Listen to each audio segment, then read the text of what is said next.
Bon, le contexte a été présenté, faisons un peu plus connaissance avec les Atlantis. Moi, c'est Kim et en tant que référente, j'ai pu suivre cette promo depuis la saison 3, qui d'ailleurs est assez compliquée pour eux car on passe du statique au dynamique avec la découverte de JavaScript. Ils ont donc décollé avec nous le 4 novembre 2019 et ont terminé leur formation dans un contexte social et sanitaire vraiment pas évident, le confinement, mais ils ont survécu avec brio.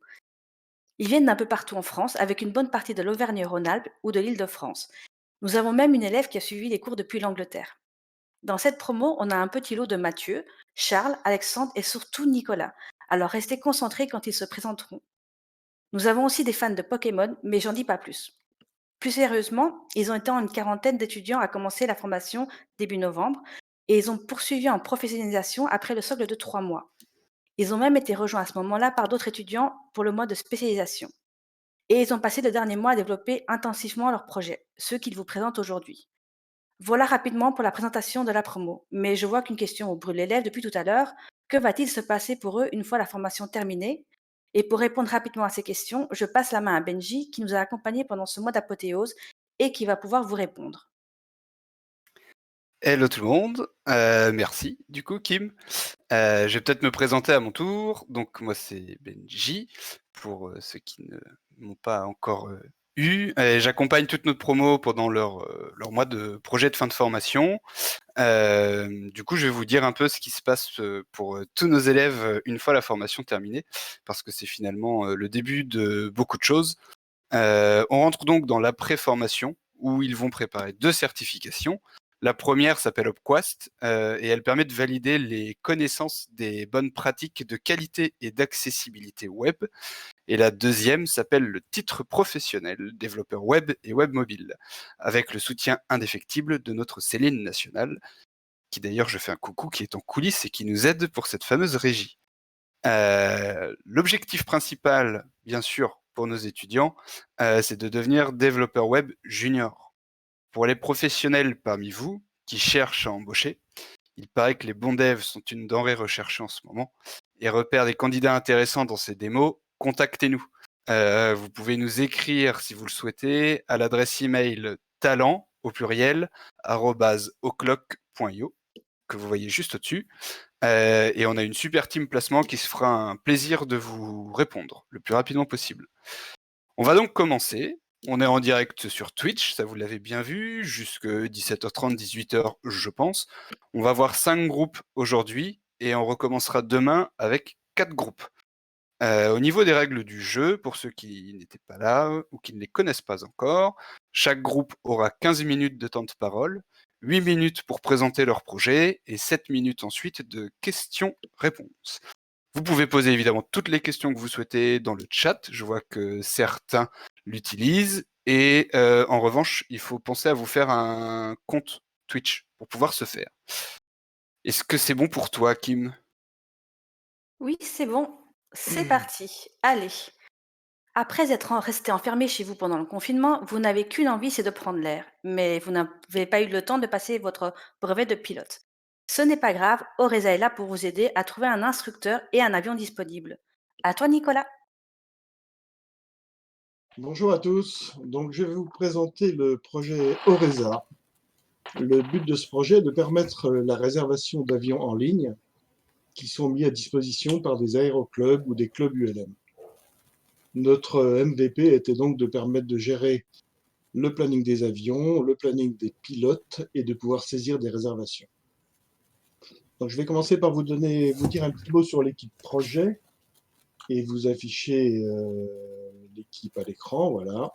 Donc, nous avons une équipe assez homogène composée de 4 développeurs. Charles et Martin pour le développement du front qui ont suivi une spé React et Johan et moi-même pour le back qui avons suivi l'aspect Symfony. Les rôles se sont définis assez logiquement. Charles était Scrum Master, Martin Lead Front, Johan Lead Back et moi-même Product Owner. Donc en tant que Product Owner, je suis un peu à l'initiative du projet car je connais un peu le milieu aéronautique et j'ai identifié un réel besoin. Donc le site va s'adresser aux aéroclubs qui souhaitent gérer leurs adhérents et le planning des réservations. Donc seuls les adhérents du club pourront s'inscrire. Ce n'est pas un site grand public.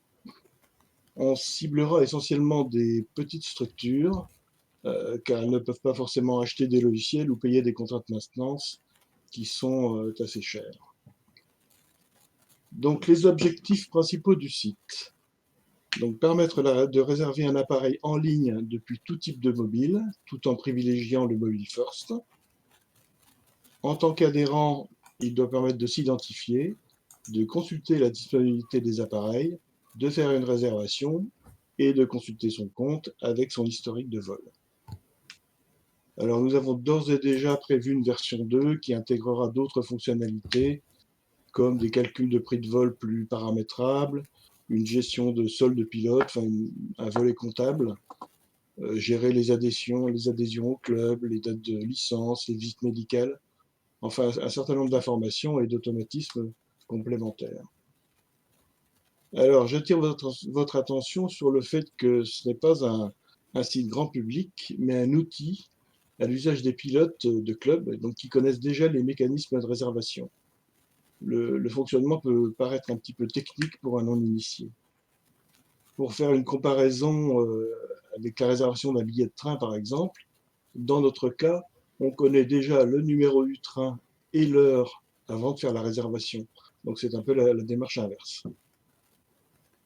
Donc je vais vous expliquer aussi simplement que possible les contraintes métiers de notre application. L'application s'articule autour de 3 entités principales, donc les adhérents, les avions et le planning. Un adhérent peut avoir 4 statuts différents. Il commence par être élève, puis devient pilote et éventuellement instructeur. Un quatrième statut est le statut en attente qui correspond en fait aux adhérents qui se sont inscrits sur le site mais dont le compte n'est pas encore validé. Chaque adhérent, quel que soit son statut, élève, pilote, instructeur, possède une liste d'avions qu'il a le droit de piloter. Ce sont les instructeurs qui autorisent un pilote à piloter tel avion. Il le fait en fonction des qualifications, d'expérience du pilote et du type d'avion. Et donc, en fonction des statuts, chaque statut a des droits spécifiques. C'est un peu compliqué, je vous ai prévenu, c'est technique. Un élève ne peut pas voler seul, il doit obligatoirement faire une réservation avec un instructeur. Il a d'ailleurs généralement le même instructeur tout au long de sa formation. Le pilote, lui, peut voler seul, mais il peut aussi voler occasionnellement avec un instructeur pour une remise à niveau. Enfin, l'instructeur, il peut voler seul en tant que simple pilote ou avec un élève dans le cadre de l'instruction. Enfin, l'application possède un certain nombre de paramètres qui encadrent les réservations. Donc, ces paramètres sont modifiables dans le back-office et ils définissent des règles de gestion. On définit les heures d'ouverture, qui ne sont pas forcément les mêmes l'été et l'hiver, la durée minimum d'une réservation, un certain nombre de paramètres qui permettent de contrôler les réservations. Voilà. Donc je vais laisser maintenant la parole à... Enfin, j'espère que j'ai pas été trop... Enfin, que j'ai été clair, et je laisse la parole à Martin pour nous présenter l'application.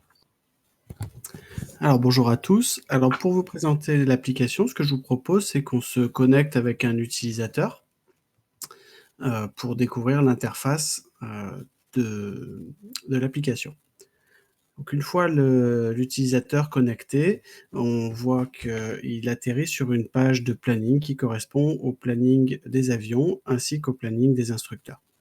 Alors pour vous présenter aussi la barre des outils, on voit en haut à droite que l'utilisateur est bien connecté puisqu'il est identifié par son prénom ainsi que par son statut. À droite, on voit que l'utilisateur Dark est un pilote.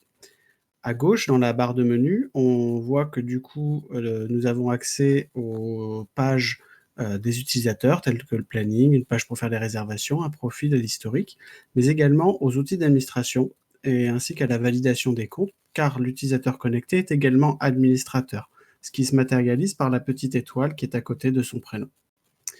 Pour revenir au planning, on atterrit sur le planning du jour. En haut, première partie, on voit les avions. Chaque avion est identifié par son immatriculation sur la partie gauche de l'écran. Et ensuite, on a les horaires et pour chaque avion, finalement, la liste des réservations du jour.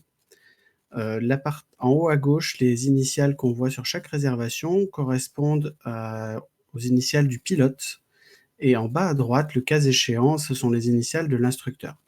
Au survol de chaque réservation, on affiche des informations un peu plus détaillées, notamment les horaires exacts de début et de fin.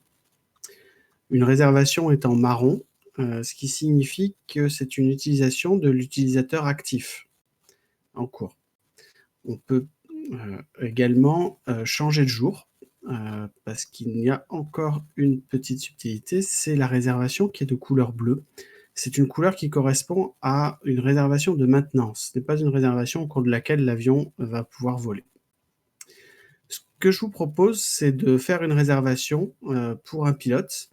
Donc on peut peut-être faire une réservation, je vois, pour le 2e avion et effectivement mardi matin, pourquoi pas. Donc il suffit de cliquer sur le planning à cet endroit-là, ce qui donne accès au formulaire de réservation qui se retrouve pré-rempli. L'utilisateur peut remplir sa destination, il peut aller à la Baule effectivement, ou rester en local s'il souhaite rester en local.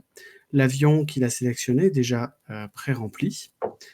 Ainsi que la date pour laquelle il a cliqué sur le planning. Il lui suffit juste de rentrer la date de retour, par exemple 9 heures. Et il suffit de valider pour valider le vol et que sa réservation soit active. Elle apparaît du coup en marron sur le planning à gauche. L'utilisateur veut peut-être également modifier, parce qu'il s'est trompé, sa réservation. Il lui suffit de cliquer dessus et il a accès à sa réservation. Il lui suffit du coup de modifier. Peut-être qu'il a envie effectivement d'avoir une demi-heure supplémentaire de vol. Donc à ce moment-là, il suffit de valider. Je vous propose de regarder aussi un petit peu les outils de validation des comptes qui peuvent être intéressants. Ça, c'est quand un utilisateur soumet un compte. À cet endroit-là, les administrateurs peuvent valider ou non ce compte pour la plateforme, notamment en lui donnant une qualification qui peut être élève, pilote ou instructeur, et également lui donner une qualification, le droit d'utiliser certains avions qui sont identifiés par l'immatriculation. L'utilisateur administrateur a également accès à un onglet administration qui lui donne accès au back-office avec un peu plus de détails et une gestion beaucoup plus fine des utilisateurs, des administrateurs et des rendez-vous. Je vous propose également qu'on se déconnecte et puis qu'on se reconnecte avec un autre utilisateur pour montrer une dernière petite fonctionnalité. Voilà. Et donc avec cet utilisateur, quand on se connecte, on n'arrive pas sur le planning, on arrive sur un autre onglet qui est la clôture du vol. Alors c'est une obligation au retour du vol que de rentrer les informations relatives à celui-ci, notamment l'horamètre qui correspond au compteur de l'avion et qui permet ensuite au comptable du club d'effectuer le calcul et la facturation du vol. Donc pour cela, par exemple, on peut dire que l'horamètre a été avancé d'1 heure, puisqu'il a volé pendant 1 heure. On peut rajouter un peu, savoir si l'utilisateur a mis du carburant et le nombre d'atterrissages qu'il a fait. Une fois que tout cela a été validé, voilà, juste en dessous, il a un petit récapitulatif et notamment un calcul du coût du vol qui lui sera facturé. Et il peut confirmer ces informations-là quand... Une autre possibilité qui est laissée à l'utilisateur, c'est également dans la partie profil. Il a la possibilité de modifier ses noms, prénoms, ses initiales, sa date de naissance, ainsi que les identifiants, notamment mot de passe et adresse mail. Voilà un petit peu pour faire le tour des fonctionnalités. À chaque action qui est réalisée, un mail est envoyé à l'utilisateur pour lui confirmer qu'il a bien réservé un avion, que sa réservation a été modifiée, qu'elle a été supprimée ou que le vol a bien été clôturé. Donc voilà un petit peu pour le tour des fonctionnalités de l'application. Nicolas, est-ce que tu veux peut-être rajouter autre chose ? En fonction du temps qui nous reste, on peut éventuellement parler un peu du back-office. Ah, pardon. Bon. Très bien. Merci beaucoup, en tout cas, De pour cette rien. présentation. Un sacré travail présenté. On va Merci à passer vous. à quelques questions. Déjà, s'il y en a dans le chat, n'hésitez pas à nous les transmettre. Et de toute façon, mon petit doigt me dit que Kim en a déjà quelques-unes pour vous. Ouais, j'avais une question, donc je voulais savoir comment vous avez géré, les différentes dates, parce que vous avez plusieurs dates, notamment sur le planning et tout, et il me semble que vous avez eu des difficultés par rapport au front et au back, c'est ça? Alors, on est tombé effectivement face à une petite difficulté, c'est que entre la base de données et JavaScript, les timestamps sont d'un côté en millisecondes et de l'autre côté en secondes. Donc, il fallait qu'on soit vraiment très attentif à ça, notamment parce que tout ce qui était gestion de date impactait beaucoup l'affichage, notamment dans le planning. Donc, il fallait que tout ça soit précis.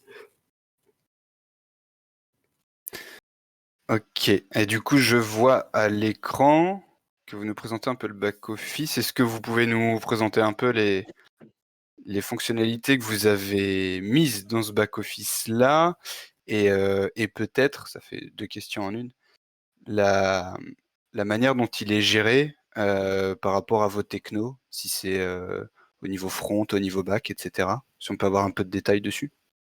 Alors, le back-office a été fait avec EasyAdmin, D'accord. parce que, au départ, on n'avait pas prévu de faire un back-office en version 1.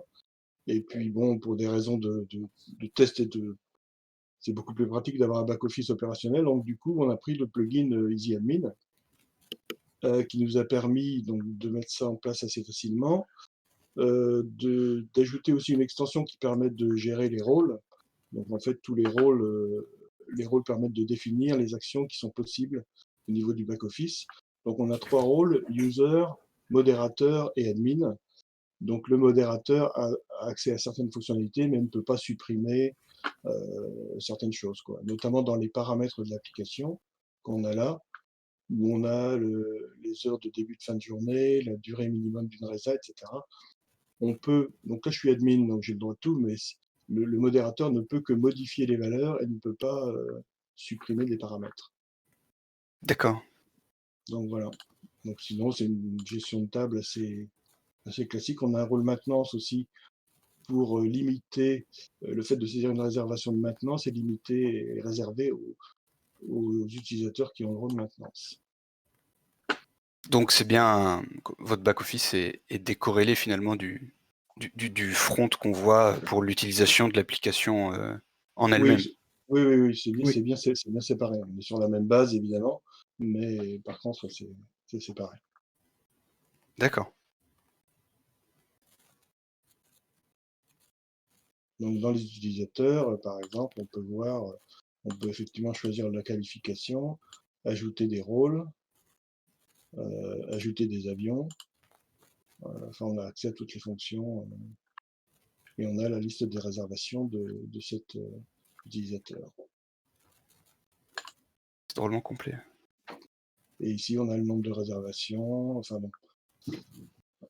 Dans la réservation, on a aussi le fait que ce soit des réservations de maintenance et qu'elles soient clôturées ou non. Voilà.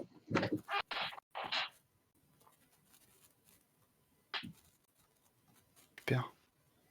Est-ce que vous avez prévu des évolutions du coup dans une prochaine version?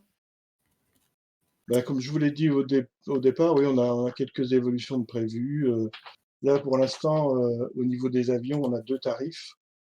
On a un tarif qui correspond au vol seul et un tarif au vol avec instructeur. Après, il y a bien d'autres grilles tarifaires qu'on peut mettre en place, quoi.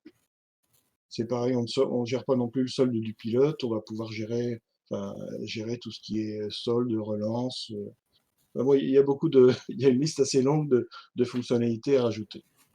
Et puis au niveau front, c'est tout ce qui est côté historique, effectivement, où on pourrait vraiment avoir une gestion beaucoup plus complète avec une gestion des heures de vol, du temps de vol effectif, du nombre de réservations et que l'utilisateur puisse avoir accès à toutes ces informations de façon intuitive. D'accord. Ouais, donc encore pas mal de belles choses à venir. Ben, encore une fois, bravo pour ce gros travail que vous avez fourni et cette démo. Une dernière question avant qu'on passe au groupe suivant, qu'on aime bien poser quand même. D'une, pour ceux qui nous regardent, qui vont peut-être rejoindre la formation, et aussi pour nous. Est-ce que vous aviez déjà codé avant la formation? Alors, pour ma part, un tout petit peu, quelques tutos faits sur internet, mais pas beaucoup plus. Ok. Moi, j'avais déjà codé un peu, mais pas du tout dans le domaine web. J'étais plutôt de la génération COBOL, si vous voyez ce que je veux Ah dire, ou, ouais. ou Visual Basic ou WinDev, mais pas de technologie web en tout cas. Ok. Ouais, bah, super. Comme quoi, vous voyez ce qu'on peut réaliser en si peu de temps. Et bien encore merci à vous Encore pour cette merci. démo. Eh ben, merci à Vraiment. Outlook Merci à surtout de vous. m'avoir si bien formé. Merci bien. Avec plaisir. Donc, après s'être envolé dans les airs, vous êtes peut-être maintenant posé dans votre canapé, vous demandant quel était ce livre dont vous avez oublié le titre, qui trônait sur le tableau de bord de votre instructeur. Était-ce La campagne sauvera la ville ou Les citadins du futur, la campagne se rebiffe? Votre mémoire de poisson rouge ne vous aidant pas, vous arrivez quand même à vous rappeler qu'Obook est là pour vous aider. Il en faut peu pour être heureux. Le micro est à toi, Arnaud. Bonjour à tous, le projet que je vais vous présenter s'appelle Obook. C'est un site qui permet à un utilisateur de faire une recherche pour retrouver le titre d'un livre et quelques infos supplémentaires. C'est un projet full WordPress. Nous étions 5 à y prendre part. Philou a hérité du rôle de Scrum Master. Moi-même, j'ai endossé les rôles de lead, back, dev et référent technique. Pierre, celui de lead front dev. David, celui de Gitmaster. Elsa a endossé le rôle de Product Owner et d'Admin 6, spécialiste de Nano pour ce projet. Donc ce site s'adresse à un public très large. Pour vous détailler un peu la structure de notre page d'accueil, tout en haut, on retrouve une sélection de commentaires. On les voit ici défiler. L'une des principales fonctionnalités est de pouvoir faire une recherche avec uniquement des mots-clés à saisir. Par exemple, je me souviens que dans le livre que je cherche, il y avait une histoire de construction de cathédrale en Angleterre, et que le héros, je crois, s'appelait Jack. Donc là, je vois je vois le résultat de ma recherche, et j'ai de la chance puisque le livre que je recherche arrive en 3e position, et c'est bien celui que je cherchais, Ken Follett, Les piliers de la Terre. Si je n'ai pas de succès avec la recherche simple, je peux choisir de rajouter plus de mots-clés ou alors sélectionner la recherche avancée avec la possibilité de choisir entre plusieurs critères: mots-clés, titre, auteur, éditeur et genre. On va faire un nouvel essai avec le nom de l'auteur Mazetti et l'éditeur Gaïa. Oui, Philou, bah c'est bien ça, c'est bien le titre dont je n'arrive jamais à me souvenir, le Viking qui voulait épouser la fille de soi. On peut consulter le détail d'un livre simplement en cliquant sur Voir le livre. On retrouve le résumé du livre ainsi que le nom de l'auteur. En bas de la page d'accueil, nous avons intégré une sélection de livres à la une. C'est une sélection aléatoire de 12 livres qui défilent. À chaque rechargement de page, on peut voir apparaître une nouvelle sélection. On va maintenant passer à la partie connexion. Philou va nous créer un compte.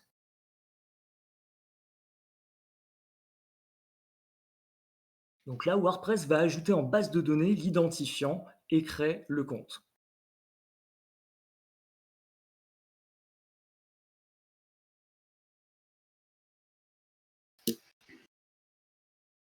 Philou va ensuite se connecter avec le pseudo et le mot de passe qu'il vient de choisir.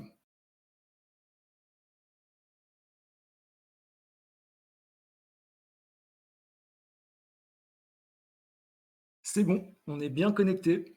Donc une fois que l'utilisateur est connecté, il a accès à de nouvelles fonctionnalités. Il peut maintenant ajouter un commentaire. On va repartir sur le livre qu'on avait trouvé au tout début en cherchant avec le nom de l'auteur Ken Follett.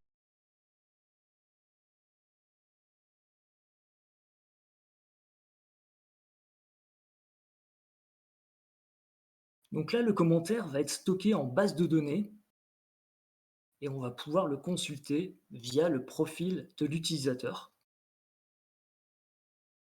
On va donc aller sur la page Mon profil.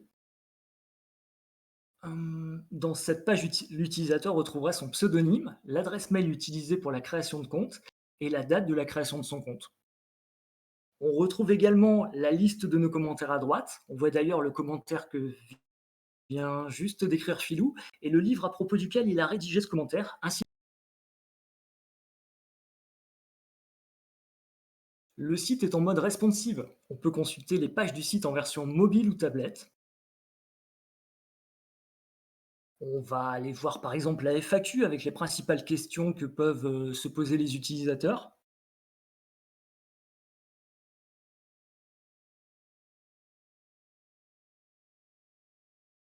On va ensuite aller voir les règles de publication.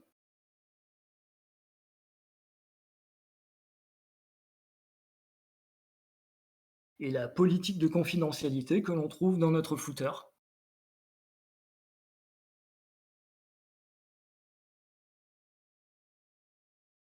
On va maintenant aller voir la page critique pour consulter des articles. Ici, nous avons les extraits de 4 articles mis en ligne par une rédactrice web. En cliquant sur Lire la suite, on accède à la totalité de l'article.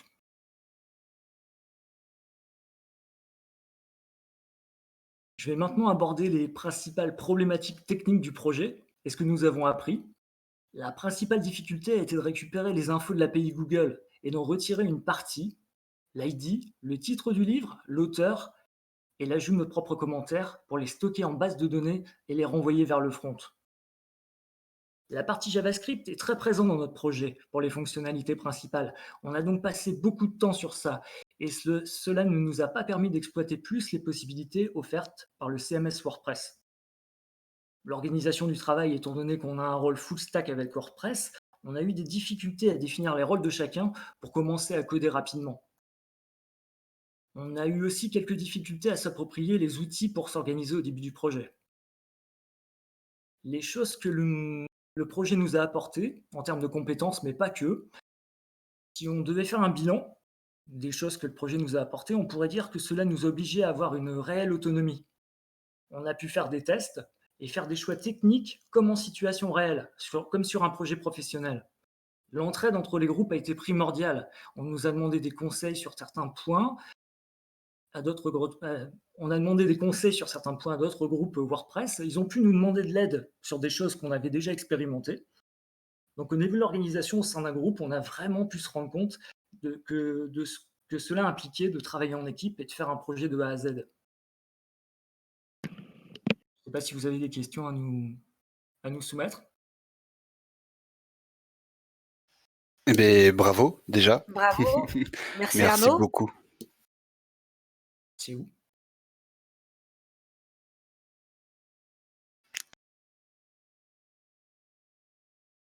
Allô, allô. Kim, je Allô? sais pas si tu avais des questions ou pas. Oui, Alors, excusez-moi. Ouais. ouais, moi j'ai une question. Alors, je voulais savoir comment fonctionnait l'affichage de l'actu des livres qu'il y a sur la page de garde. Ah oui, alors l'affichage de l'actu des livres, en fait, on utilise les différents genres proposés par l'API Google avec une fonction matRandom. Notre script récupère de façon aléatoire la catégorie. Le résultat est stocké dans un tableau d'objets et ensuite on réalise une boucle pour afficher le résultat. Ok. Malin, très malin. Et du coup, c'est bien, vous utilisez l'API de Google. Ça a été à mettre en place. Est-ce que ça a impliqué quelques difficultés pour vous? Comment ça fonctionne un petit peu, peut-être pour ceux qui connaissent un peu moins le jargon d'une API, ce genre de choses? En fait, l'API nous renvoie pas mal de choses. Il faut savoir qu'on a utilisé l'ID de Google Book pour faire les requêtes. Mais on a aussi la possibilité d'utiliser l'ISBN 10 ou 13, éventuellement dans une prochaine version, si on a besoin de changer d'API. Si pour X ou Y raison l'API Google Books venait à disparaître dans les jours qui viennent, on pourrait se retourner en fait. Ça, c'est pas mal du tout. Mmh. Ça vous permettrait d'utiliser du coup d'autres API type Amazon, ce genre de choses. Complètement interchangeable. Et alors, question un peu juste fun, tant que je la vois passer, liée à l'API, il y en a qui voudraient voir juste les résultats de Pokémon. Et comme ça, je laisse la parole à Kim après. Ça animera le fond de la question.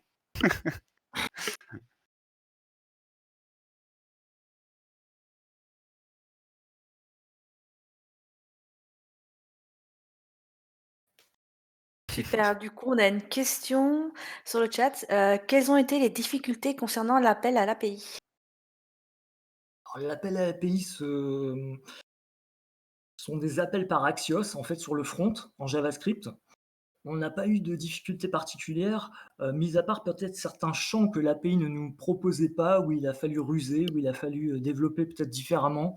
Il y a eu peut-être une petite complexité par rapport à ça, mais sinon, en règle générale, l'API est vraiment efficace et les recherches sont très précises en tous les cas. D'accord. Petite question fonctionnelle. Oui. Vous présentiez la possibilité de se connecter. Est-ce que vous pouvez nous en dire un peu plus sur les avantages ou ce que vous avez prévu via cette fonctionnalité? Alors, ce qu'on voudrait faire par la suite, c'est proposer une authentification directe avec Google ou Gmail. Ok, donc au hot, comme on dit. Oui, absolument. Ok, Et, et à la création du compte utilisateur, on voudrait en fait ajouter les goûts littéraires et puis pouvoir uploader un avatar pour personnaliser le compte de l'utilisateur.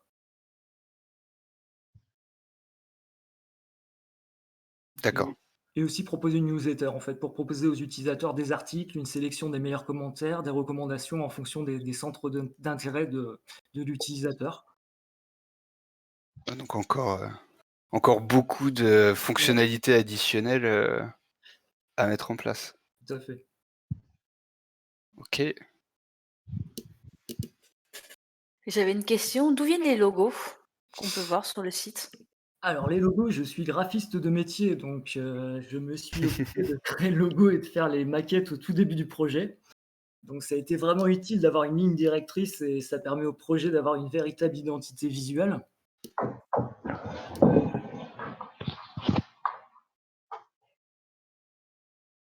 Ok, super. On nous demande si le site a été mis en ligne. Oui, absolument, le site est en ligne, ouais. Ah, super ça. Je pense Alors, qu'Elsa va peut-être pouvoir vous transmettre l'adresse sur le chat.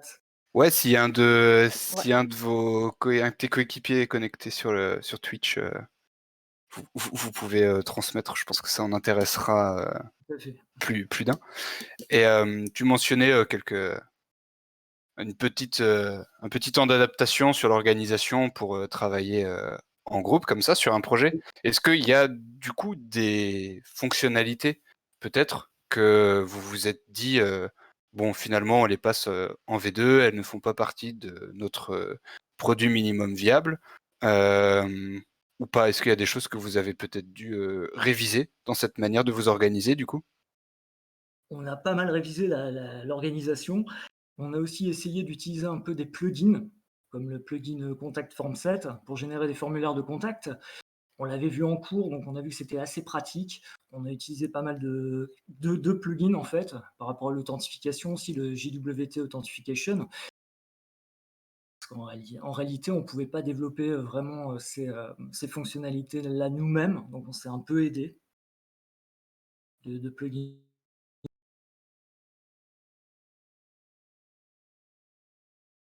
Ok. Ouais, une petite question qui vient du chat aussi. Est-ce que vous avez regardé un petit peu le référencement, le SEO, dans la construction de votre site? Pas plus que ça, on est vigilant par rapport à la structuration HTML, en tous les cas, sur le nom des balises, toutes ces choses-là qui sont vraiment importantes. Ouais, Après, on n'a pas vraiment eu le temps de réfléchir. C'est vrai que 4 semaines de projet, c'est très court, ça passe très, très vite et on n'a pas forcément le temps de se plonger dans tous les aspects, techniques, même si c'est super important pour nous. ouais. Oui, oui, bien sûr, j'imagine de toute façon et je confirme que ces fameuses, 4 semaines, ça passe très, très, très rapidement. C'est terrible. Mmh. Heu, Petite question qu'on pose quand même à tout le monde, et tu pourras peut-être parler aussi au nom de tes collègues du coup. Est-ce que vous aviez déjà codé un petit peu auparavant? Alors moi, j'avais déjà codé, hem, 3 autres personnes du groupe, non. On était 2 à savoir coder, enfin «à savoir coder» entre guillemets, on est des juniors quand même. Ouais, Ça nous a apporté une certaine aisance en JavaScript. Enfin moi, je sais que ça m'a vraiment aidé de savoir un petit peu coder à l'avance pour être un peu plus à l'aise, en JS. En PHP, j'ai le même niveau que les autres, donc voilà, on apprend, on met les mains dans le cambouis, on essaie des choses, on teste et il ne faut pas hésiter de voilà, se lancer sur du code, même si parfois on n'a pas le résultat escompté, mais en tous les cas, il faut tenter, quoi. exactement et c'est aussi tout l'intérêt de toute façon, de cette période de projet où on essaie de vous laisser un peu plus en autonomie pour, tenter et mettre, Et je pense que à dis pardon. oui, pardon, Vas-y, excuse-moi. vas-y, je t'écoute. L'expérimentation, en fait, nous a fait apprendre des tonnes de choses. Moi, je suis beaucoup plus à l'aise sur certaines choses, donc tout ce qui est SCSS, par exemple, avant, c'était vraiment très compliqué pour moi. Le fait d'en avoir fait et refait, franchement, je suis beaucoup plus à l'aise maintenant et donc c'est que du bonus, quoi. Ouais, il y a une petite Il y a une nouvelle question, question, ouais. sur la proportion du PHP par rapport au JS, même si j'ai On une a petite idée de la réponse, mais on a fait un peu plus de JS que de PHP, c'est vrai. Après, on a quand même fait pas mal de PHP sur WordPress. Donc faut pas c'est 50-50 quoi, on va dire. d'accord. Ouais, dans ce que vous avez vous fourni, ensuite derrière. Bien sûr. Heu, OK, OK, OK. Ah bah, on aura l'occasion du coup, si tu n'as pas commencé la formation de de voir ça très prochainement. Ouais. Est-ce que tu as encore des questions, Kim, ou est-ce que vous en avez encore dans le chat? Moi, pour ma part, c'est bon. Je pense que dans le chat, on a alors il y a quelqu'un qui a demandé d'avoir le lien du site. Je crois Mmh. que Elsa va le fournir, c'est ça? Je pense, j'espère. OK. Du coup, super, on va passer au groupe suivant. Donc du coup, une page s'est tournée dans votre vie et vous avez envie de changer de coin. Vous savez que le gendarme est à la nation, ce que le chien de berger est au troupeau. Et pas facile de trouver une personne qui désire se faire muter depuis la région qui vous fait de l'œil. Pas de souci.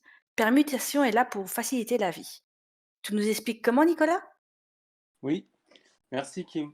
Bonjour à tous. Alors, je vais vous présenter le site jeveuxpermuter.com, donc, qui est disponible à la même adresse.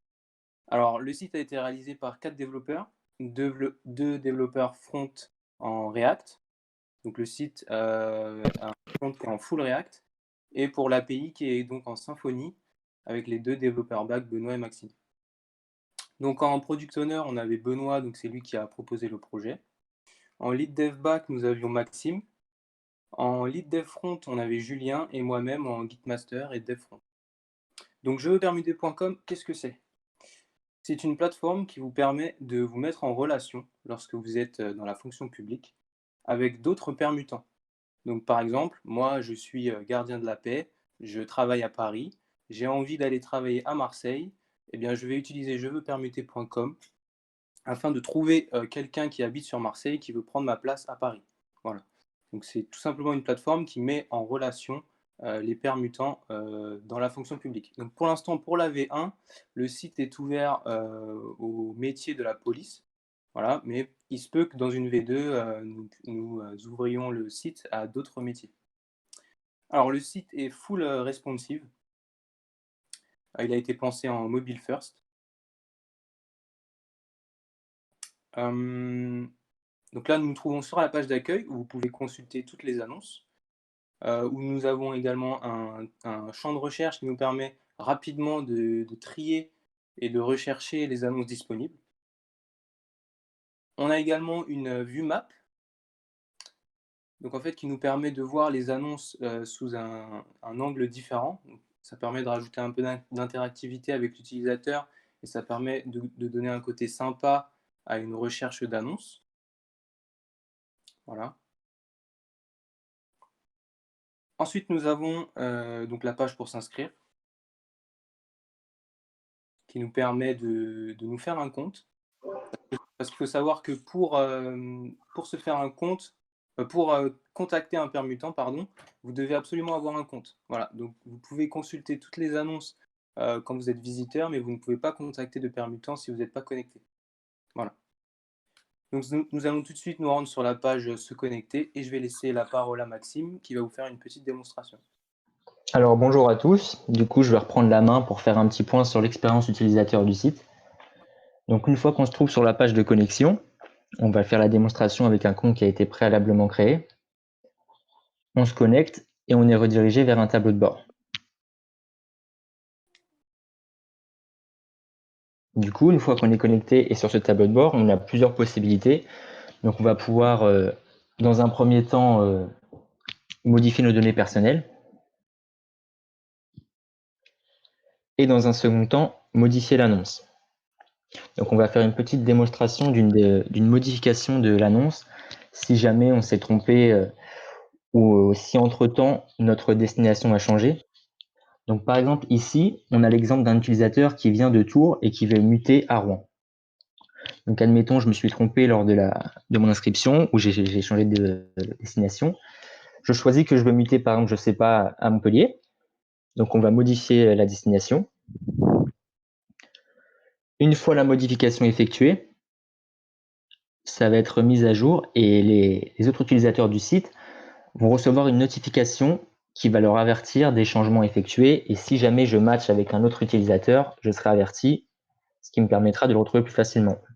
Donc là, on voit que la modification a été effectuée, elle est prise en compte.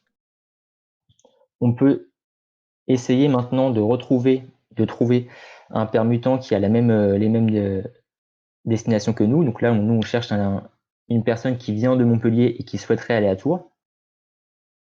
Donc on peut utiliser la barre de recherche pour faire notre recherche. On voit qu'il y a bien un utilisateur qui est susceptible de muter avec nous. Donc on va lui envoyer un message pour le contacter. Savoir si sa permutation est aboutie ou s'il est encore disponible. Une fois qu'on a contacté un utilisateur, on va pouvoir le retrouver facilement et suivre l'évolution de la mutation grâce à l'onglet Mes messages, donc qui va recenser toutes les personnes qu'on a contactées ou qui nous ont contactés. Donc là, si je vais sur la rubrique Mes messages, je retrouve Gilles que je viens de contacter et je peux voir aussi que Benoît a essayé de me contacter. Peut-être que nos destinations concordent et que lui aussi souhaite muter avec moi. Donc après, ça va être au bon vouloir de la personne de donner suite ou pas. Donc la messagerie, elle est dans un premier temps gérée en dur, c'est-à-dire que là, dans une V1, on peut envoyer le message, mais si la personne nous répond, on n'aura pas le chat ne sera pas mis à jour automatiquement. Dans une V2, on prévoit d'utiliser des WebSockets justement pour rendre la messagerie plus dynamique. Donc une fois qu'on est entré en contact, après, c'est les utilisateurs entre eux qui vont mener à bien la permutation. Et une fois la permutation effectuée, on pourra, dans le statut de mon annonce, la passer en statut validé afin qu'elle disparaisse de la liste des annonces et qu'on puisse effectuer les finalisations de la mutation. Donc pour les problèmes, je parlais un petit peu des problèmes qu'on a pu rencontrer lors du développement. On a eu pas mal de soucis justement pour gérer toutes les données concernant les villes. Pour récupérer ces données, on a utilisé une API gouvernementale qui recense toutes les villes en France. Donc du coup, il fallait gérer la conversion des données entre ce que nous renvoyait l'API externe et ce que nous, on attendait dans notre bac à nous. Donc ça a été un peu le point compliqué qui nous a suivi un peu tout au long du projet et qu'il a fallu prendre en compte. Au final, on a essayé de gérer aussi tous les scénarios possibles de données qu'on pouvait recevoir pour éviter qu'un utilisateur lambda rentre des données qui ne seraient pas attendues et qui pourraient casser le fonctionnement interne. Donc on a eu pas mal de bugs à ce niveau-là. Donc ça a été géré. Côté orga et côté front, on a eu pas mal de soucis, enfin pas mal de soucis. Côté GitHub aussi dans un premier temps, à savoir entre les différentes merges et 2 branches, et cetera. Bon, c'est un peu plus technique sur ce point-là, mais il a fallu un petit temps d'adaptation. On peut faire un petit point aussi sur le back-office, un back-office qui est distant et qui est à part du site front, c'est-à-dire que on va passer par un autre formulaire de connexion qui a rien à voir avec celui-ci, donc il va falloir se reconnecter au back-office.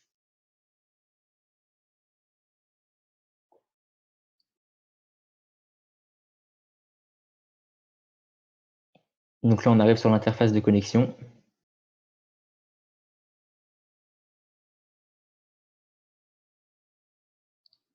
Donc voilà, on peut gérer tous les grades pour les différentes membres de la fonction publique, les services, les villes, parce qu'il faut savoir qu'on récupère les villes de l'API gouvernementale et on les stocke aussi au sein de notre BDD.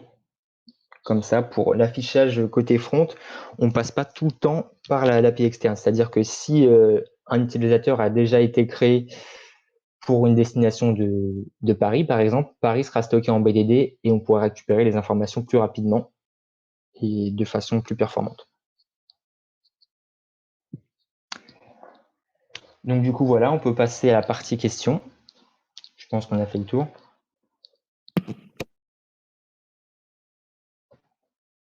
Merci beaucoup pour votre Merci. présentation et votre projet, en tout cas. Moi, je vais commencer par une petite question. Dans ce cas, il y en a eu pas mal. Déjà, encore bravo pour le temps que vous avez passé sur ce projet et la démo que vous venez de nous en faire, c'est vraiment chouette. Est-ce que vous pouvez nous en dire un peu plus sur vos technos, les technos que vous avez utilisés, pourquoi vous avez un bac à part, par exemple, ce genre de choses? Oui, alors pour ce qui est du bac à part, alors déjà pour la conception du bac, on a utilisé le bundle EasyAdmin de Symfony et on a choisi de le faire à part parce que l'utilisateur, le permutant, n'avait pas les données qu'il rentrait en fait n'entraient pas forcément en correspondance avec le fonctionnement interne du site. Je veux dire par là que les grades sont pré-remplis à l'avance en fait. C'est pas quelque chose qui va être amené à changer régulièrement. D'accord. D'accord.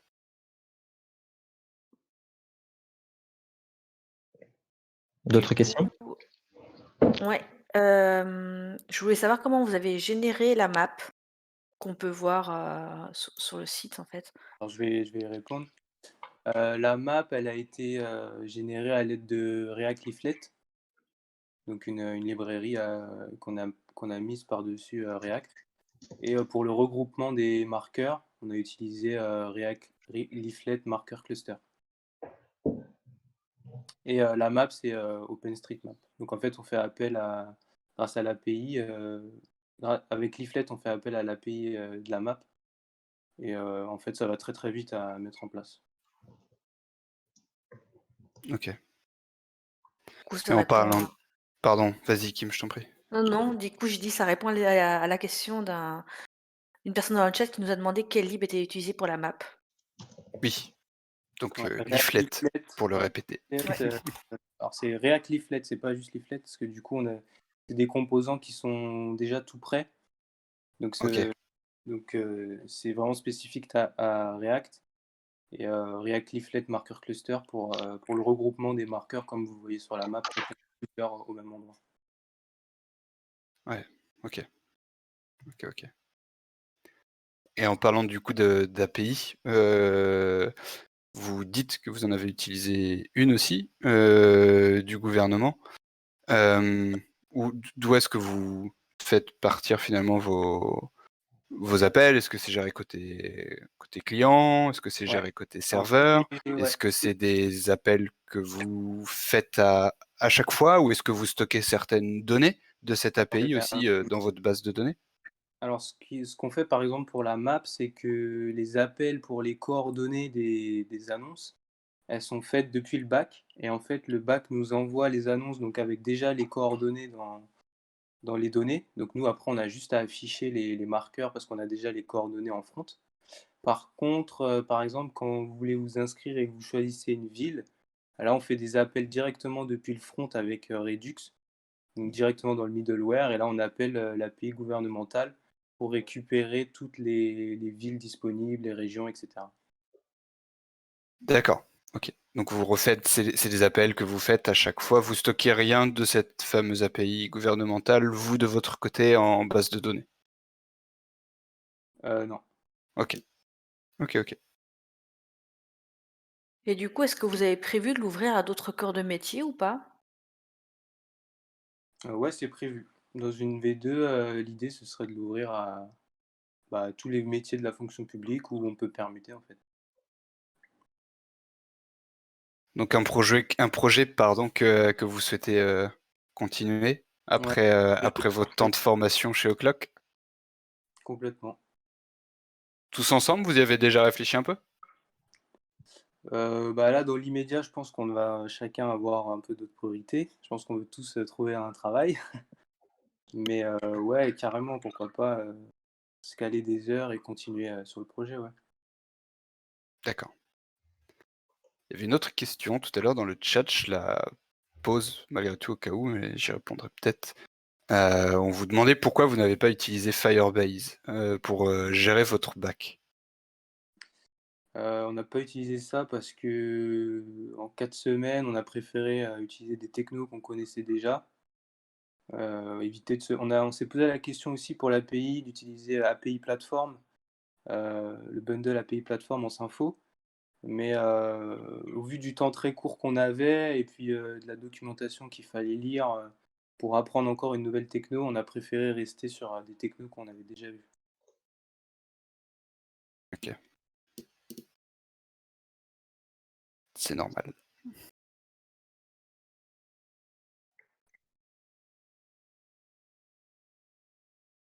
Je sais pas, Kim, si tu avais d'autres questions. Non, pour moi, c'est bon. On peut passer au Oh, groupe suivant. Il y la a plus petite personne dans le question. chat non plus. Non, la petite question malgré tout qu'on pose. Ah, vous avez le lien pour ceux qui sont sur le chat Twitch de l'URL de prod pour y accéder, pour ceux qui souhaitent permuter, ou simplement les curieux évidemment. Et la petite question qu'on aime savoir, est-ce que vous aviez déjà codé avant O'Clock? Alors pour ma part, j'avais codé un petit peu avant, mais j'étais pas développeur, quoi. J'avais quelques bases qui m'ont permis d'avoir la logique. Après Ok, pour mes collègues, je sais pas. Ouais, Je vais laisser pareil. répondre.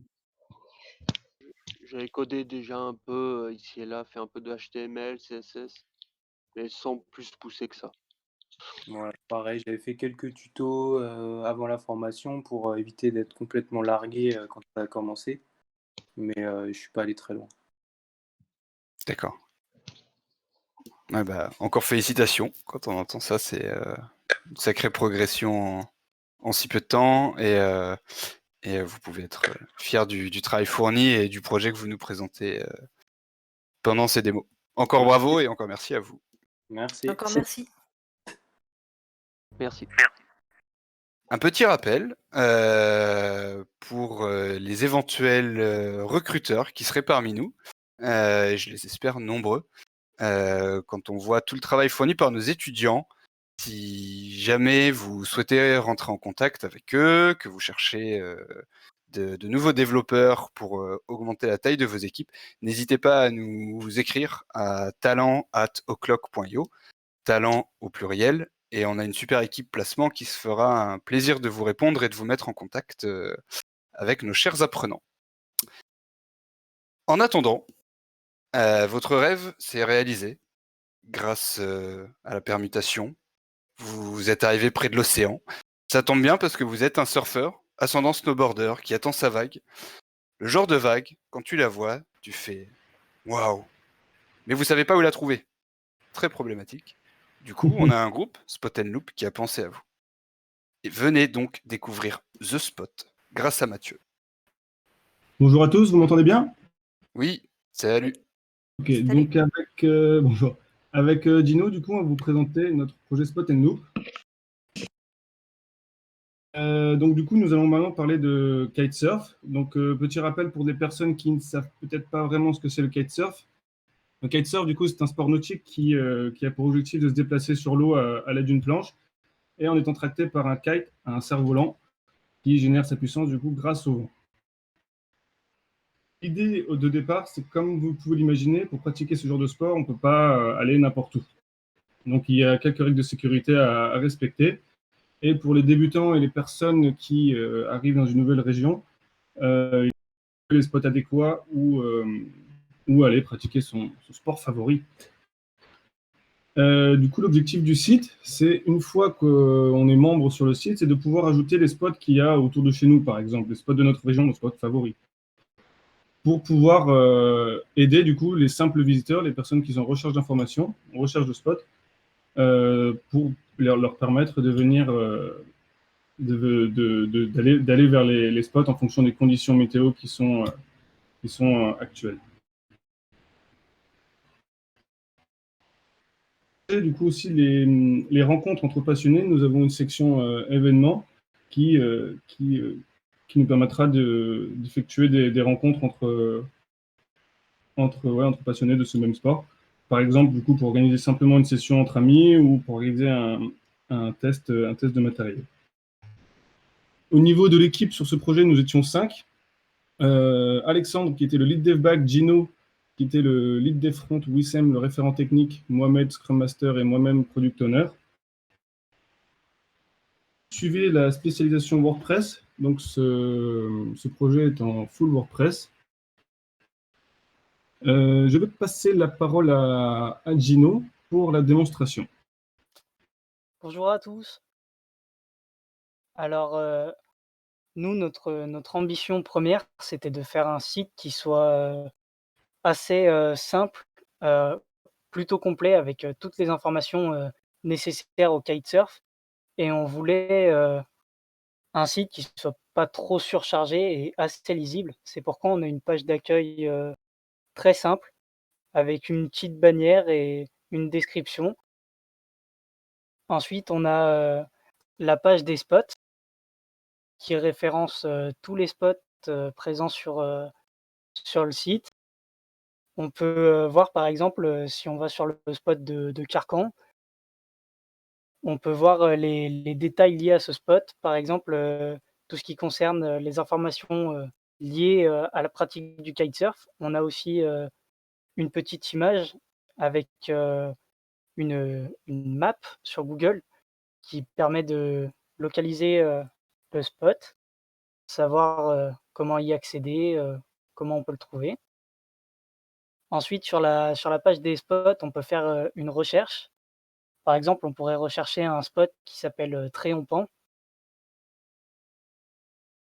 Et on voit que le site nous retourne bien le résultat de la recherche avec les informations à l'intérieur. Sur le site, vous pouvez voir l'intégralité du contenu quand vous êtes un visiteur. Mais pour ajouter un événement ou créer un spot, il faudra vous inscrire ou vous connecter.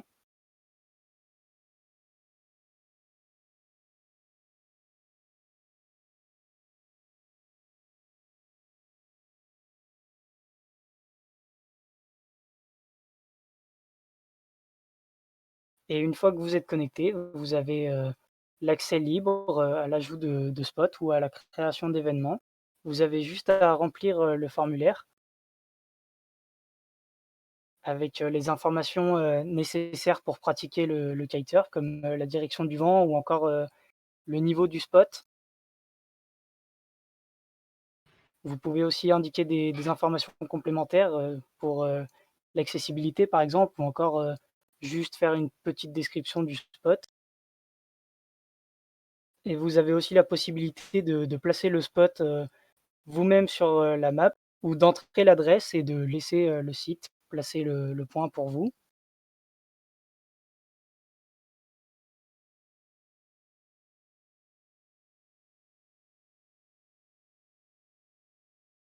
Et une fois que vous avez ajouté votre spot, il faudra aller côté back office pour que l'admin puisse valider votre ajout, ça évite ça crée une espèce de sécurité afin de ne pas se retrouver avec une multitude de contenus, inutiles, voire, inappropriés sur le site.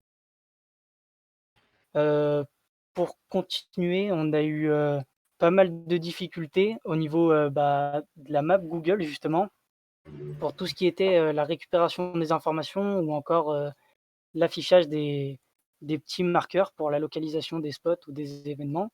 On a eu des problèmes avec, les formulaires sur ACF aussi, avec, tout ce qui était, les styles en fait. ACF, il applique ses propres styles avec ses propres classes et on a dû un peu les changer pour, avoir nos styles à nous, ceux qu'on avait créés et retrouver notre mise en page.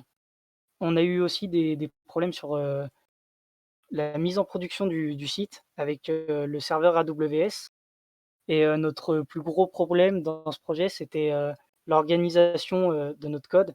On est pas mal revenu dessus et on a changé, beaucoup de fois. On s'était un peu, mélangé les pinceaux, mais, en revenant dessus, on a corrigé la plupart des problèmes et pour finir, qui a fait qu'on avançait plutôt bien, c'est la cohésion dans l'équipe. On s'entendait tous, super bien, on avançait vite. Tous les jours, on faisait des petits points pour se mettre d'accord sur ce que l'équipe back avait fait, ce que l'équipe front avait fait et on était tous d'accord sur les décisions qu'on a prises, on avançait, plutôt vite et tous les matins, après avoir fait le point, on n'avait plus qu'à se répartir les tâches et à revenir, à la fin de la journée pour refaire un autre point et redire ce qui allait ou ce qui allait pas et travailler ce projet, ça nous a permis de travailler en groupe, de prendre des décisions à plusieurs, d'avancer à plusieurs et de pas faire les choses, chacun de son côté, de respecter, certaines, normes, si on peut dire et surtout, de travailler, dans des conditions réelles. Si vous avez des questions, c'est le moment. Merci beaucoup. Merci Gino, merci Mathieu. Je voulais voir par rapport à votre site, quelles étaient les potentielles évolutions et notamment, sur si vous voulez un jour récupérer les données de la météo en temps réel? Alors ouais, pour les potentielles évolutions, ce serait du coup, sur chaque point, d'avoir les météos en live, en fait. En fait, d'aller sur le spot de son choix et de voir directement la météo et voir si le spot est praticable. C'est la principale évolution, ouais. Et du coup, est-ce qu'on peut voir le back office pour la validation d'un admin, par exemple, Non. lorsqu'on doit saisir un spot ou Ouais. valider un spot? Alors, j'ai un petit bug de mon côté, je suis désolé.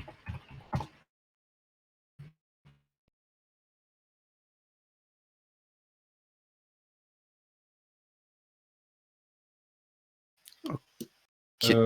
Attendez, j'arrive pas à me connecter au back-office pour l'instant. Sur mon écran. Ouais, t'inquiète pas, ça viendra tout à l'heure. Du coup, il y a quelqu'un qui disait la météo plus les horaires de marée, ça pourrait être très pratique. Oui, exactement, ce serait compris dedans, ouais, parce que les horaires de marée peuvent changer un spot de tout au tout, quoi. La marée haute, un spot en kitesurf ne peut ne pas être praticable et à marée basse peut être parfait. Ouais, ça fait partie forcément des conditions, j'imagine, à regarder C'est ça, ouais. pour aller surfer. Enfin, kitesurfer, pardon. Et tu parlais tout à l'heure aussi, enfin vous parliez, pardon, de thème. C'est un thème, donc pour rappel, la techno, c'est bien un projet fait avec le CMS WordPress. Et c'est un thème que vous avez fait de A à Z? Ouais, c'est un thème qu'on a créé de A à Z, ouais. C'est ça. Du coup, Au départ, dynamisé on après. avait fait, toutes les pages en statique et après avec WordPress, on a tout dynamisé et on a créé notre thème à nous. D'accord. Donc réutilisable demain, si vous le souhaitez, sur un autre projet. C'est ça. Super. Et un autre terme aussi que vous avez employé plutôt pour ceux qui ne connaissent pas l'environnement de WordPress, quand vous parlez d'ACF, est-ce que tu peux nous dire un petit peu plus ce que c'est ou ce à quoi ça vous a servi? J'y vais, Matt, si tu veux. Vas-y. Alors, ACF, c'est des champs personnalisés qu'on peut ajouter dans WordPress, en fait, dans notre code en PHP. Et ça nous permet de faire des petites extensions sur nos codes ou sur des choses qui sont pas vraiment possibles au départ. Et après, avec ACF, on a la possibilité de créer des champs personnalisés et de leur donner les valeurs qu'on veut et de récupérer tout ce qu'on veut en fait avec ACF. C'est vraiment quelque chose de très utilisé sur WordPress et qui nous a pas mal facilité la vie vu le temps qu'on avait par rapport au projet. Ok. Et merci pour les explications. Donc, pour revenir, le spot a bien été ajouté, le spot de la torche a bien été ajouté.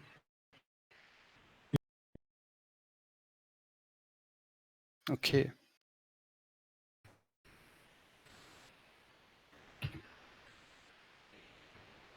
Et est-ce que du coup vous avez fait des plugins de votre côté? Non, on n'a pas créé de plugin. Tout est passé Mais par des CPT du coup ou c'est ACF? ça. Exactement. Avec ACF et des CPT, par exemple, les spots et les événements, ainsi que les utilisateurs, c'est des CPT qu'on a créés, mais on n'a pas vraiment utilisé de plugin à proprement parler. D'accord. Ok. Et une petite idée aussi qui émane du chat par rapport, je pense, peut-être lié à votre fonctionnalité de map, si vous mettez en place de la localisation pour faire comme si c'était un GPS en cas de problème pour du secourisme. Si, D'ailleurs, est-ce que c'est un projet que vous souhaitez continuer par la suite? Pour ma part, peut-être pas tout de suite, mais ouais, c'est une idée qui me branche et ouais, que j'aimerais continuer dans le futur, ouais. Ouais, on aimerait bien le continuer un petit peu ce projet. On pourrait, dans le futur, par exemple, dans une version 1300 et quelques, on pourrait étendre ce site à d'autres sports, par exemple bah, le surf, le parapente ou des sports comme ça. Ouais, exactement, D'accord, ouais. tout type de sport qui sont en lien avec des conditions météo. Ouais.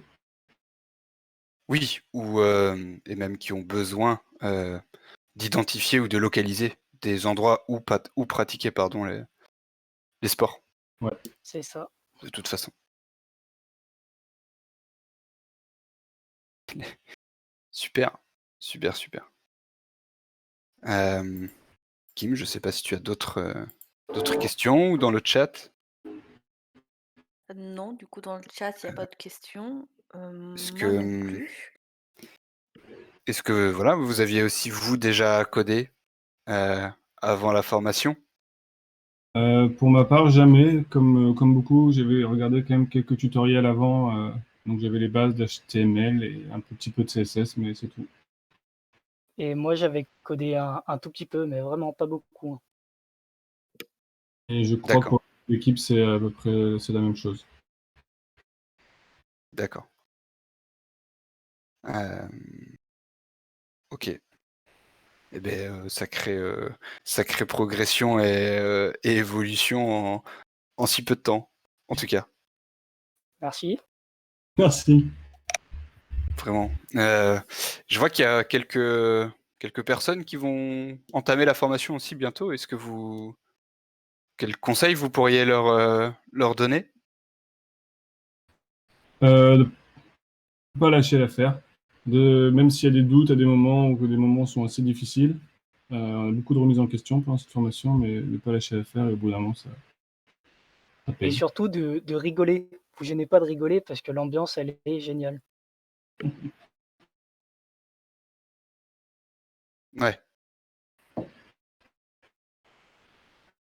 Vous pouvez ne pas être avare de conseils. Je pense qu'on en on en prodigue jamais assez. Et, Ouais, c'est sûr. et les conseils que vous, en tant qu'apprenant qui finissez la formation, euh, sont beaucoup plus porteurs encore que les nôtres, vous qui venez de vivre ces mois de formation intenses. Donc,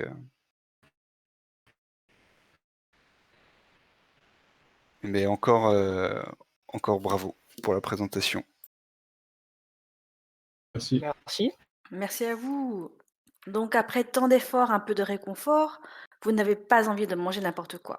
C'est le grand bazar, vous ne voulez pas de tomates ni de fraises en plein mois de janvier, mais vous préférez aller au bistrot d'Émile qui vend de bons produits locaux. Au local, vous êtes à trouver ces petits commerçants. Tu nous le présentes, Nicolas? Merci. Bonjour à tous. Donc, Bonjour. donc je suis Nicolas. Je vais vous présenter tout d'abord l'équipe et ensuite, dans un second temps, je vais vous présenter notre projet au local.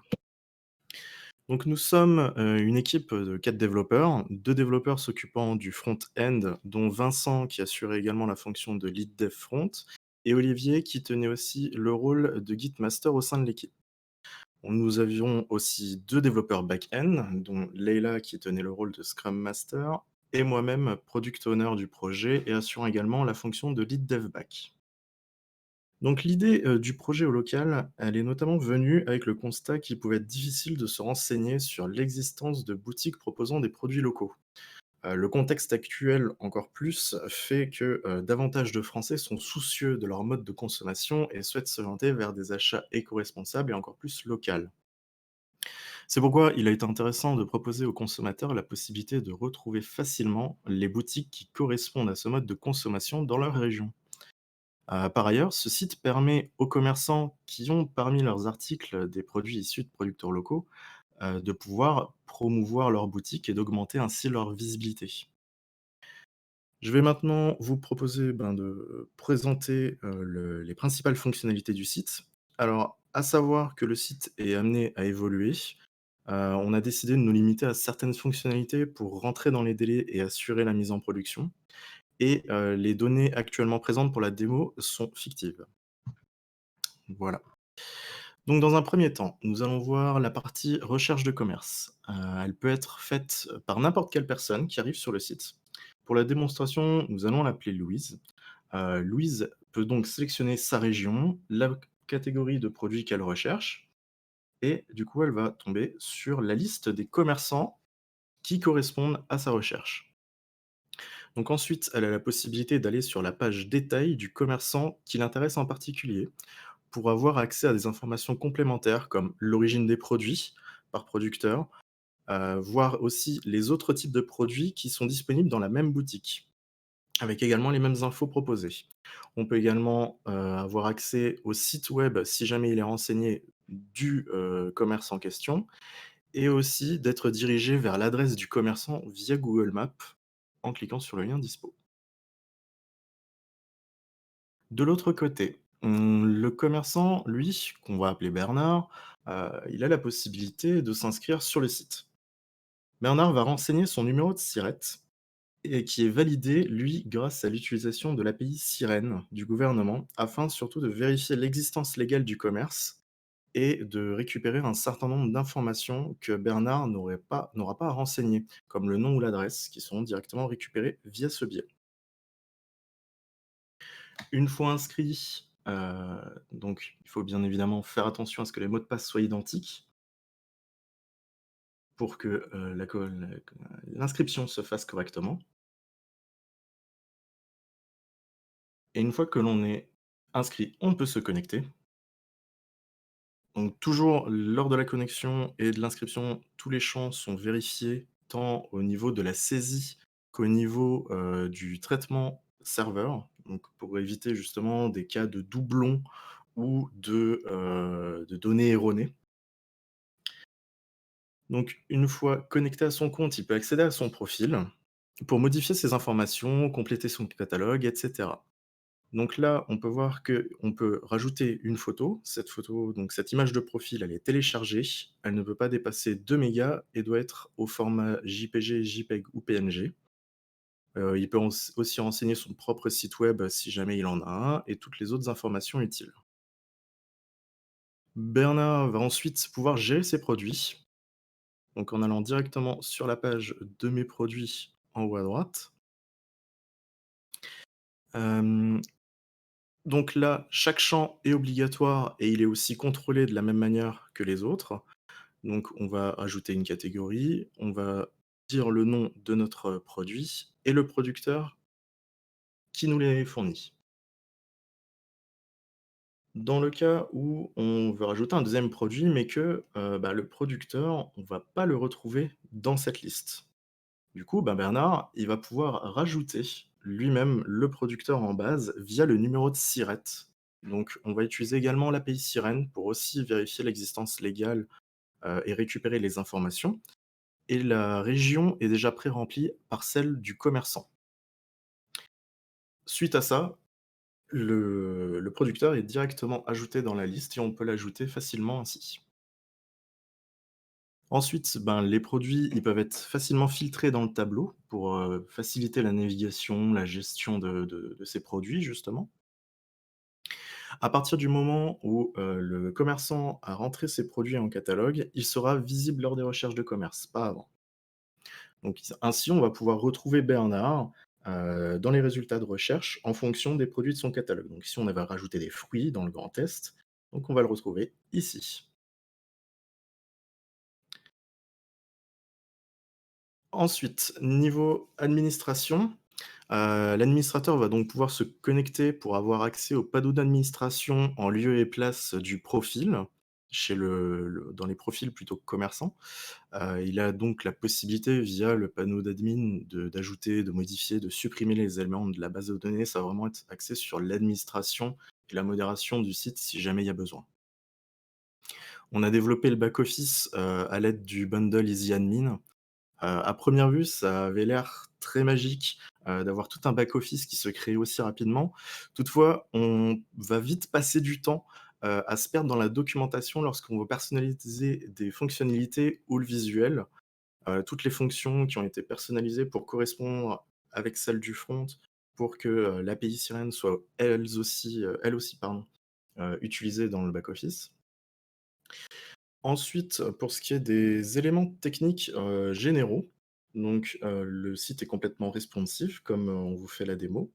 On a fait le choix d'utiliser le framework Symfony côté back-end et React Redux côté front-end. Les 2 communiquent via API pour un front en standalone. On a choisi de procéder de la sorte pour faciliter la portabilité du site et les éventuelles évolutions techniques futures. Pour ce qui est de la sécurisation de la connexion à l'API, on a mis en place un système de tokens en utilisant le bundle, Lexic JWT Authentication, combiné à un autre bundle de Refresh Token pour gérer les déconnexions. On a géré également les problèmes des cores avec un bundle Nelmio Cores. Pour ce qui est de la mise en production, le site est sur 2 serveurs distincts. Le back sur un serveur et le front sur un autre. Les 2 serveurs sont en HTTPS. Justement, ce passage en HTTPS nous a donné pas mal de fil à retordre en l'absence du nom de domaine au départ. Au final, ce projet nous a permis d'être confrontés à la réalité de la mise en œuvre d'un projet concret et du travail en équipe, ainsi qu'aux interactions entre les parties front-end et back-end et leurs implications respectives. On a compris aussi l'importance de la communication et du respect de la méthodologie dans le cadre d'un projet de développement web. Et techniquement, on a découvert pas mal de nouveaux composants, tous ceux qu'on a pu citer juste avant, mais il y a aussi Material UI, Material Table, qui ont été aussi pas mal utilisés. On a renforcé notre connaissance du développement en mode API. Le déploiement et le passage en HTTPS ont été très instructifs pour nous, mais ça nous a permis aussi d'avoir un site qui est actuellement fonctionnel et en production. Voilà, merci de votre attention. Ça, c'était tout. Merci beaucoup, Merci. c'est très clair. Du coup, pour rebondir sur, une des dernières choses que tu as citées, notamment au lib que vous avez utilisé, c'est pas trop long, là, en si peu de temps, de prendre en main des libs comme, Material UI ou ou autres d'ailleurs qu'on ne voit pas forcément pendant la formation? Je vais peut-être laisser, mes collègues du front, Ouais, ouais, je vais répondre. Oui, ça a été une grosse partie, parce que ça a été, de la découverte, que ça soit au niveau, du design, le CSS in JS. On a également, retravaillé énormément de composants, par exemple le tableau, qui est une librairie donc matériel table, qu'on a dû, retraduire en français et je vais pas dire réécrire, mais en tout cas bien compléter. On s'est réapproprié le composant complet. Idem pour, la gestion des images avec la conversion, base 64. C'est un composant, complet, donc qui fait, vérification, également côté front, sur le type de fichier et cetera. Tous les champs de toute façon, sur le site, sont contrôlés, côté front et côté back. Donc il y a eu, voilà, il y a eu beaucoup de docs à assimiler, ça a été, et puis à se coordonner aussi, voilà, avec le reste de l'équipe, à travailler à plusieurs. Ça, c'est un point important. Au début, ça demande un petit temps d'adaptation et puis, mais Complètement. c'est bénéfique. On apprend plein de choses. Complètement, ça c'est sûr et ce ratio, si jamais on pouvait en faire un, entre, avantage, d'utiliser une librairie qui propose, beaucoup de composants, avec un design de base et le temps passé à la prise en main de cette librairie, vous vous trouvez malgré tout, gagnant par rapport au rendu, que vous attendiez? On a fait l'expérience justement et pas toujours. Pas toujours, ça dépend, Ouais, ça demande, voilà, pas mal de réflexion avant de se lancer. Est-ce que le jeu, voilà, en vaut la chandelle? Le tableau, nous a apporté quand même, des plus au niveau, voilà, de l'architecture, le responsive aussi qui est assez sympa, voilà, avec, les champs, autocomplete, donc qui permet, en fait de gérer l'autocomplétion. Ça, c'est entièrement, personnalisé. Donc par exemple, d'accord. pour toute cette partie-là, il a fallu effectivement, qu'on réécrive, des sous-composants et qu'on intègre ça dans le tableau. Et sachant qu'on a limité, au maximum, aussi les librairies tierces, on a eu un gros travail, sur la fin, sur l'accessibilité. On a préféré privilégier ça, à avoir un site, en production, donc full, HTTPS, hein, côté front et côté back. Heu, on a travaillé l'accessibilité, voilà, on a fait des tests aussi, sur des sites, et on a au final, voilà, un site en production qui est, très agréable à utiliser sur mobile. Voilà, on a entamé même une transition, donc en web app, avec un fichier manifeste, donc qui permet sur mobile d'ajouter, facilement, sur l'écran d'accueil, en fait, le site et se retrouver sur, un fonctionnement, type application, native, ouais, assez proche de l'application native en plein écran qui est très convivial, sympa à utiliser. Voilà. Bon, on n'a pas la gestion, offline, ce genre de choses, mais voilà, Waouh, on a mis l'accent sur, avoir un site en production, voilà, assez complet et agréable à utiliser. Voilà et puis, les nouvelles fonctionnalités, parce qu'il y en a il y en a pas mal, viendront, par la suite. et tu peux nous en dire plus du coup un peu sur, quand tu parles de tests, et d'accessibilité? Par rapport aussi à ce qui vous attend, pour beaucoup d'entre vous, après la formation? Voilà, bah, après c'est un travail, alors surtout avec Matériel UI parce que de base, on a tendance heu, à utiliser, voilà, pas mal de choses qui sont offertes par Matériel UI, mais il faut pas oublier de mettre l'accent sur, la sémantique. Donc il y a eu un travail, repris sur, enfin complet sur la sémantique du site, l'accessibilité donc avec, ce qu'on voit là, les tooltips, voilà qui permettent de guider la personne, dans la navigation. Enfin tout est fait pour, rendre la navigation agréable et puis gérer après, voilà toutes les bonnes pratiques on va dire, liées à la conception d'un site. Donc ça voilà, on s'est attaché à ça, mettre ça en priorité pour la production. C'est une très bonne base pour la certification Upquest qui vous attend juste après pour ceux d'entre vous enfin pour tous ceux qui la passeront après. Vraiment. Euh, Vraiment très gros travail. J'ai encore des petites questions. Après, Kim, si tu en as, n'hésite pas à me couper. Ouais, Euh, et j'avais justement Vas-y. comme sur la fiche, du commerçant, donc vous récupérez les informations directement via une API. Est-ce que, le commerçant a le droit de modifier malgré tout, ces informations après coup ou pas? Ça dépend quelles informations en particulier. Les informations Que vraiment tu qu'on récupère récupères, avec que l'API? vous ouais. Alors déjà, ce qu'on récupère avec l'API, c'est justement, ben, le nom du commerce, donc qui normalement ne devrait pas changer et son adresse.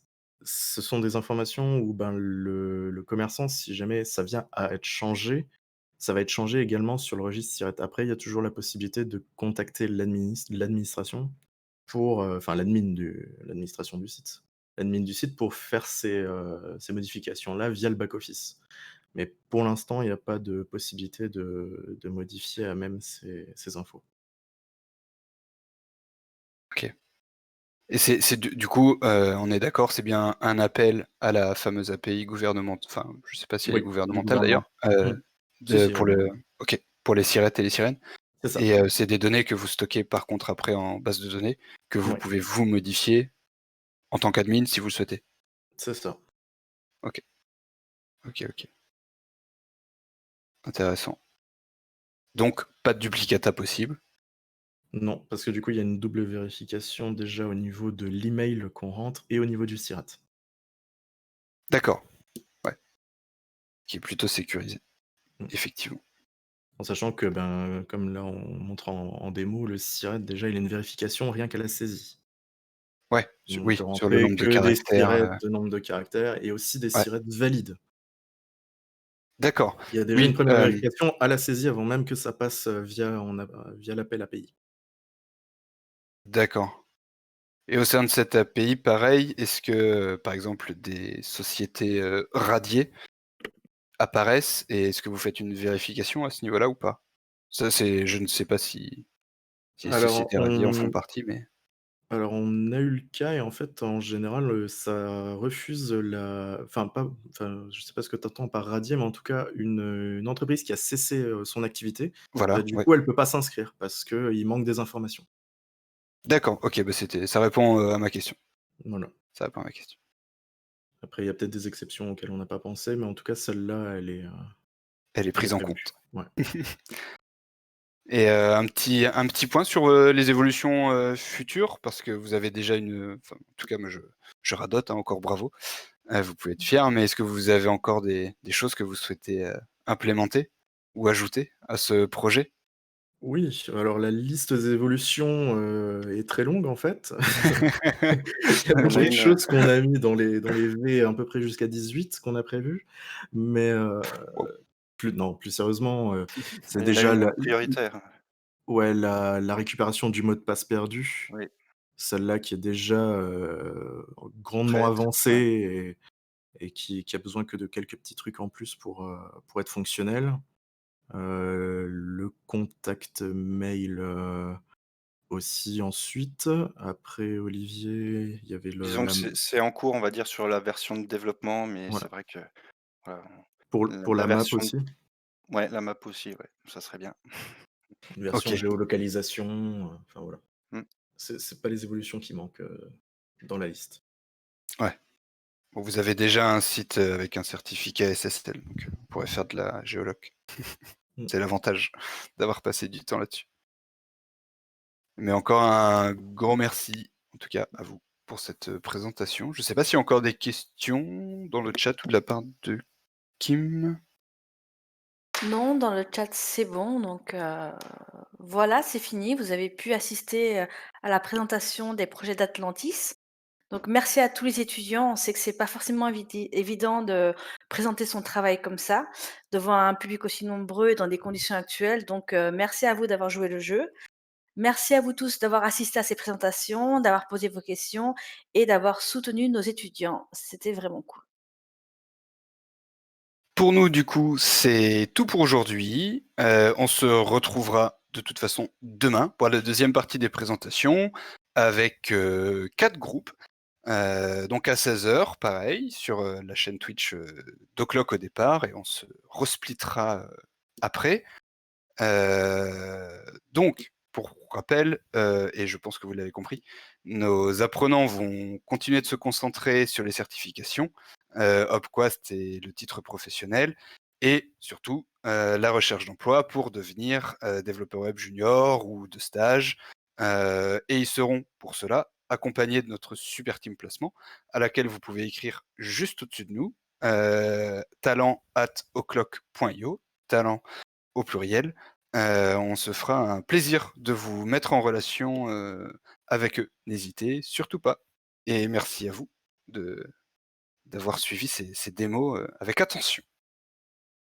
Merci et félicitations encore à tous les étudiants pour leur travail. C'est toujours un plaisir de les accompagner et de les voir présenter de si beaux projets, aussi aboutis en si peu de temps. Vraiment, chapeau à vous.